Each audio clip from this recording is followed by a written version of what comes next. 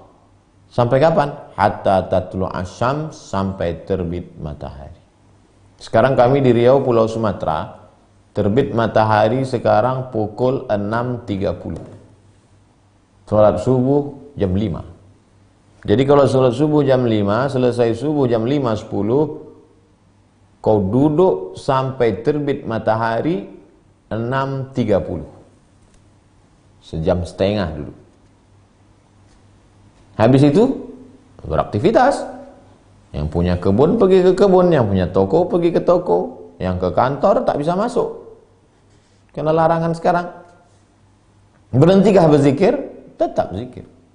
Apa zikir itu? Mulut menyebut, hati mengingat. Itulah zikir. Mulut menyebut, hati mengingat. Mulut menyebut, hati mengingat. Allah, Allah, Allah, Allah. La ilaha illallah, la ilaha illallah, la ilaha illallah, la ilaha illallah. Lebih baik mulut menyebut, hati tak ingat, daripada hati tak ingat, mulut tak nyebut. Mau berangkat, salawat. Allahumma sholli ala sayyidina, sambil bawa motor. Allahumma sholli ala sayyidina Muhammad wa ala ali sayyidina Muhammad. Allahumma sholli ala sayyidina Muhammad wa ala ali sayyidina Muhammad. Allahumma sholli ala sayyidina Muhammad wa ala ali sayyidina Muhammad. Allahumma sholli ala sayyidina Muhammad. Awal-awalnya ingat Allah. Pas di tengah jalan mulai dia entah kemana-mana. Lebih baik mulut menyebut, hati tak mengingat, daripada hati tak ingat, mulut tak nyebut. Mudah-mudahan mulut menyebut, hati mengingat.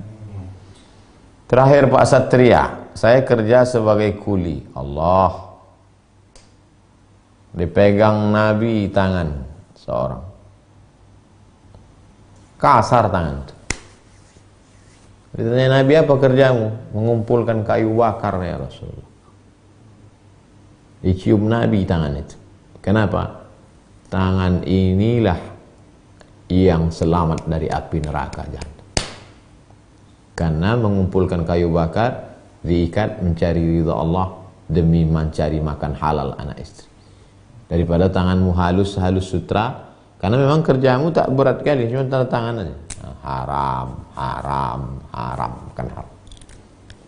Jangan merasa rendah dirimu kuli. Boleh jadi kau lebih dulu masuk surga 500.000 tahun kecepatan cahaya daripada orang yang dianggap mulia di dunia. Saya kerja sebagai kuli ladang kelapa sawit di Malaysia, Pak Ustaz. Apakah saya wajib berzakat? Gaji saya sekitar 6 juta sebulan. Kalau Bapak punya pendapatan, saya tak sebut gaji Pak Satria, kalau punya pendapatan 3,6 saja sebulan, itu setahun sudah 42 juta. 42 juta itu sama dengan 85 gram emas. Siapa yang berpenghasilan setahun 85 gram emas kali 500.000, 42 juta setengah, satu bulan 3,6, sudah kena zakat Pak Satria. Maka engkau punya 6 juta, zakat engkau berapa? 1 juta, 25.000, 25.000, 25.000, 25.000, 25.000, 25.000, keluarkanlah sebulan itu 150.000. Kemana saya bayarkan Pak Ustadz? Di Malaysia zakatnya sudah bagus sekali Pak Satria. Di kampung halaman masih banyak orang susah, maka bayarkanlah zakat di kampung halaman. Asalnya hukum zakat itu dibayarkan tempat kita kerja. Kalau berdirilah sebuah pemerintahan Islam yang besar, dibayarkan ke Baitul Mal. Baitul Mal inilah yang akan menyalurkan. Tapi sekarang kan tak ada Baitul Mal untuk Islamic State, tak ada. Maka kita berpikir, oh Malaysia orang kaya-kaya, mampu-mampu. Maka di kampung halaman masih banyak orang susah, bayarkan zakat. Mudah-mudahan berkah rezeki engkau Pak Satria dan saudara-saudaraku yang merantau di jauh negeri, yang merantau di Hong Kong, yang merantau di Australia, di Amerika, mengikuti acara ini. Hidup ini singkat. Kalau kau terasa susah, sabarlah, karena susahmu tak lama. Dan kau pula yang kaya-kaya di Indonesia ini jangan bangga, karena kaya itu pun juga tak lama. Man arafat dunia hanan alaih. Siapa yang kenal dunia, ringan aja melihat dunia. Kalaupun dia susah, susahnya itu ringan. Kalaupun dia senang, senangnya itu pun ringan. Tak sampai setengah sayap nyamuk dunia. Mudah-mudahan kita diberikan Allah istiqamah insyaallah. Kita tutup dengan baca doa kafaratul majlis. Subhanakallahumma bihamdika asyhadu an la ilaha illa anta astaghfiruka wa atubu ilaik. Esok malam kita ketemu lagi jam 8. Anak tangga yang keempat. Taubat, mujahadah, khalwah dan uzlah. Anak tangga yang keempat besok adalah taqwa. Terima kasih, mohon maaf banyak silap salah. Assalamualaikum warahmatullahi wabarakatuh.